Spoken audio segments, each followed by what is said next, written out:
It's Mike from the Run Testers. It is about 20 to 8. I'm in Berlin, getting ready to run the Berlin Marathon, my first major, not my first marathon. I thought I'd do a little bit of testing, so I am going to be running in the Asics Metaspeed Sky. It'll be my first marathon in them, so I've run a half in them, obviously PB'd in them. There's a video on the site about that, obviously at Landmarks. See how I get on in a marathon with them. Also going to be testing out the Fitbit Charge 5, which I've just got the last few days, so see how that gets on, whether that holds up, how accurate that's going to be as well. And I'm going to get set up, put my bag down, get prepped, and yeah, see you after the race, let you know how I got on. See ya.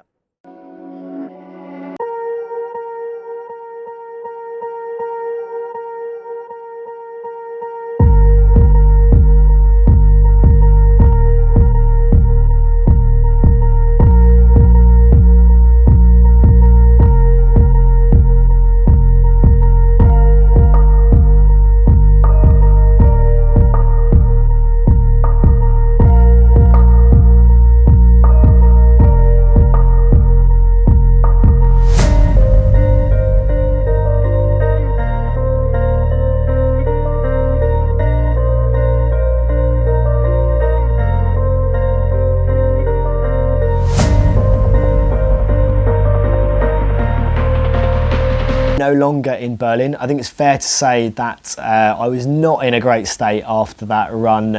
It was very hot out there, and also had a couple of little complications near the end of the race. Thankfully, didn't kind of ruin getting a nice time out there. But I'm back in the UK now. I have had a few days to kind of rest. My legs feel a little bit more normal. And I wanted to kind of return back to the run and kind of talk a little bit about some of the kit that I've tested.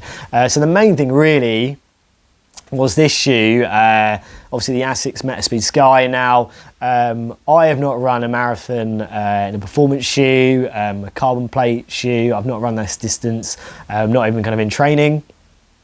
I predominantly kind of run in minimalist shoes for the past 5, 6, 7 years, and they've been fine for me, and those work to me. But now obviously we've had access to more shoes over the last 12, 18 months, and I wanted to give these a go because actually in our kind of multi-tester review and other the race tests that I've done, they really worked really nicely for me. I felt great for me in those kind of longer kind of runs. So I wanted to see what it was like for a marathon. Just to give you an idea of how I kind of use this shoe in my training, first of all, I mainly saved it for my long runs, my long kind of weekend runs, kind of 15 miles plus. And the reason I did that, and it became very apparent that I felt like I had to do that, was because I wanted to kind of save it for race day, because I was worried about the wear. And I'll kind of do a little bit of a kind of close up on these, but we did kind of question in our kind of video, and I questioned how durable and how long these shoes will last. And I could obviously quite quickly see some kind of the wear on the kind of outsole, even quite early in those first couple of kind of big training runs. So I kind of decided I was going to kind of scale back when I was going to use them in training, and kind of really make sure they were in a good kind of state for kind of the marathon, obviously. So in terms of getting out on the start line, getting these shoes on, getting out there and race there, I have to say, apart from the last couple of miles, which I'll get into, these were fantastic. They felt great, they felt comfortable. I love the fact that they're so light. It just felt very consistent, very, my legs didn't tire in these shoes. I didn't have any kind of discomfort or anything like that. I just felt like I could hit the same marathon training pace that I was hitting in my in those runs up until the race. I was kind of I was aiming for kind of 7:30 kind of miles, which is kind of my marathon pace, or quicker than my normal. My pacing was pretty good on that front, and I felt fantastic in these shoes. And there's a reason why you're seeing more of these shoes out there at races, and I think those kind of longer distances, they felt great. I say, apart from that kind of questionable kind of issues in terms of the long-term kind of durability of these, the feeling of running these shoes felt fantastic, and I just felt very kind of consistent in these shoes, and just felt nice and relaxed running that kind of quick pace for me. It just didn't feel that I was running necessarily hard. I just felt like I was running good in this shoe. So for me, from that perspective, really, really strong. Now, when I did have issues, was when I started to get a bit of cramp the last couple of miles. And I don't put that down to the shoes. I put that down maybe to the conditions. It was very hot out there.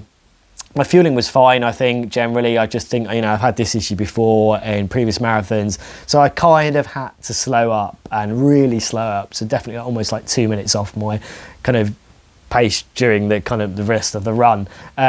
Now, for me, kind of carbon and performance and shoes don't really mix with kind of the kind of slower pace. So it didn't for me. And I found it really difficult to kind of scale it back and try and stop myself from kind of feeling any more strain in the back of my legs, where I was starting to get a little bit of cramp. So from that point of view, I was really hobbling over the finish line in these shoes. And, you know, because, you know, I was trying to kind of run a little bit slower, and these shoes really aren't built to kind of run at those slower paces or even kind of scale back to those slower paces. So I did have some issues there at the end, and I think that's more down to my preparation and kind of maybe kind of missing out on, you know, not quite getting things right in terms of the race, maybe near the ends where maybe my fueling wasn't 100% of what it should be. But generally, running in a shoe for me was great. Now, I think I'm looking ahead to the next marathon that I'm going to do. I think I will have to invest in another pair of these if I decide to run in this shoe, purely because I just don't know how many kind of big training runs this is going to be able to hold up for up until kind of next year. So I think that is something to keep in mind. But, you know, this is what these shoes are about, a bit like with the Nikes. These shoes, I think you kind of reserve them for those runs or those training runs where you want to run at your best and you want to kind of replicate what you think you're going to run at in a marathon. And for me, that's what I did with the shoe. And apart from those kind of two kind of complicated miles that I had, it kind of worked for me. I ran a 3:26. My previous best in a marathon was 3:40 something. So it's a big kind of 20 minute kind of shaving off my time for me. Now, you know, that's down to the trainer, but also I think, you know, I found a shoe that kind of worked really well at that distance for me as well. And I can see why it costs as much as it does.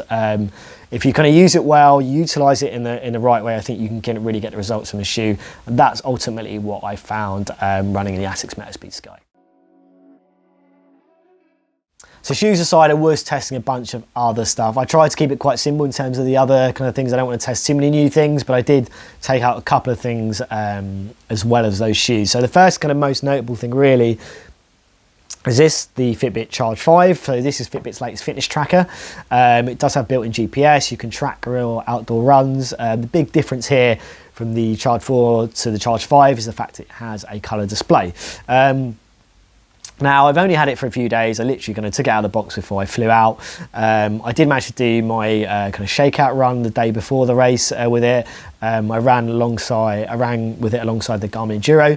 That was kind of a 5-6K, very slow kind of run, kind of in Berlin. And this kind of distance tracking, things like that wasn't quite there for me, or the accuracy wasn't quite there. But also really was kind of looking at how it performs in the marathon. Now, I'll start with kind of things like kind of the design and comfort side of things. So for me, it was a really comfortable tracker to wear. I didn't have any issues. I didn't have to play around with it during the race. I like the fact this is the sports strap, and it's kind of got this perforated design to make sure you get a nice kind of snug fit with it. Now, in terms of the display, you do have an always on mode. I chose not to use it in that mode. That's just what I chose to do for this particular kind of test. That means you're relying on the kind of raise to wake gesture, so lifting it up to kind of review how you get on. Now, for me, the raise to wake gesture wasn't fantastic. I definitely think it took a few times to kind of review my data kind of post or during, the race.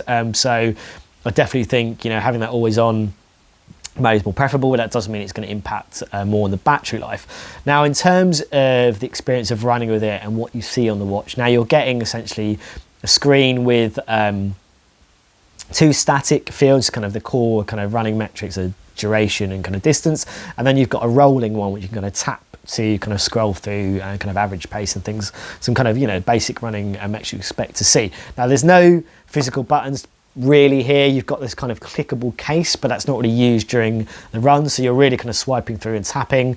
You swipe to end the run, And for me, generally, kind of the screen still feels a little bit kind of difficult to kind of absorb that information, even though it's a colour display.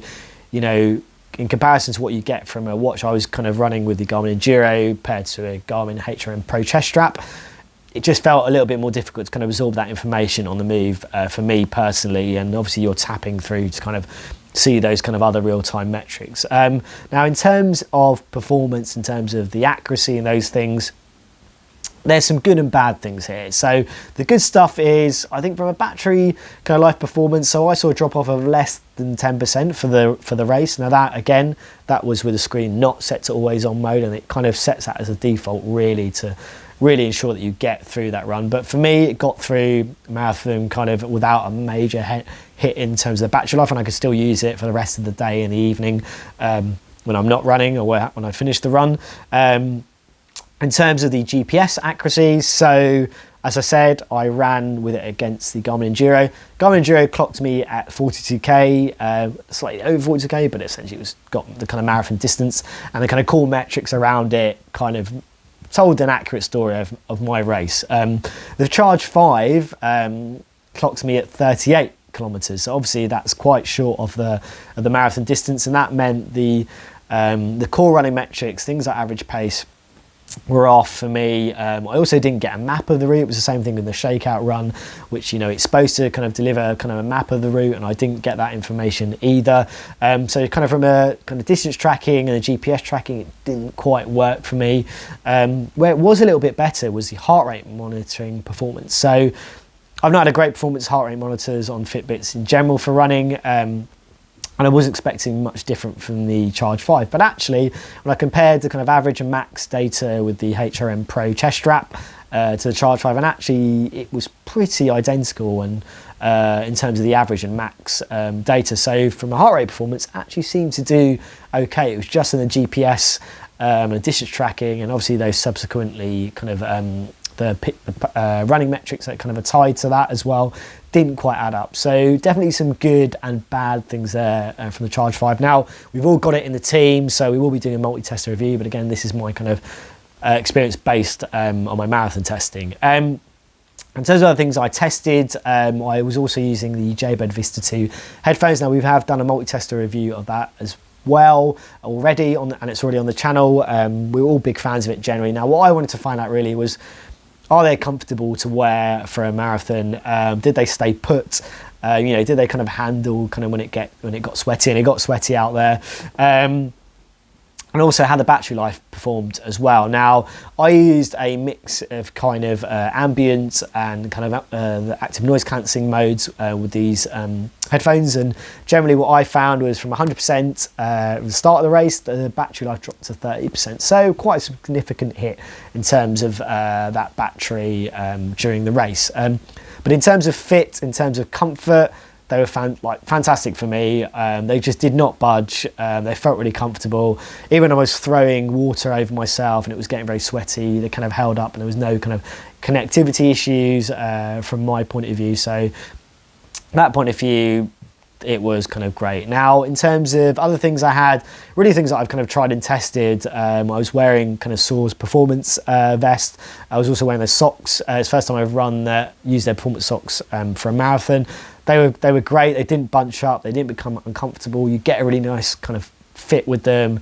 They're really nice and thin. That's which I quite like. And you know, you're not actually adding too much weight in terms of your shoe and the shoe that I ran in. And the vest is great as well. It's just no chafing for me. I actually didn't put any Vaseline, which I normally do in those kind of crucial areas, up on the vest. So for me, it kind of worked really well. So generally, like I said, the Vista 2 would definitely work really nice with me. Charge 5, some kind of hit and misses for me, and then kind of the Soar kit, which I've kind of come to rely on for kind of my races generally. I've used it in a marathon now, and the vest and the socks kind of really stood out for me. So yeah, overall kind of a mixed bag in terms of the other kit that I tested.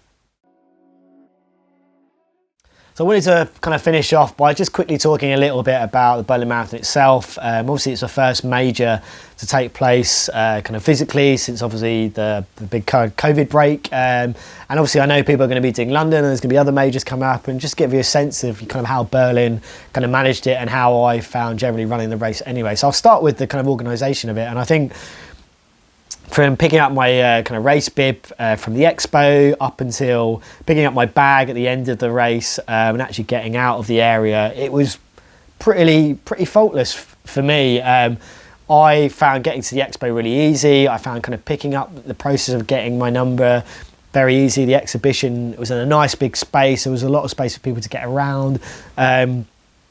Getting to the race, obviously if you've got your race number, you can kind of travel on transport for free, which I think is a really nice thing to do. It was a kind of small walk to get to the start.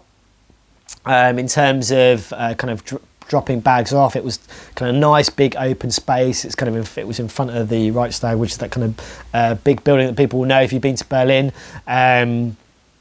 Once I was able to drop my bag off, it was very easy. It was a kind of a short walk to kind of get to the kind of wave areas, and actually, you know, it wasn't a rammed wave area. I could kind of get in and kind of, I didn't feel kind of uncomfortable. Obviously, we were wearing masks. You had to wear masks throughout the kind of bag drop and also up until the start line, and obviously carry it to have it at the end as well. But also they were giving out masks as well when you got to the finish.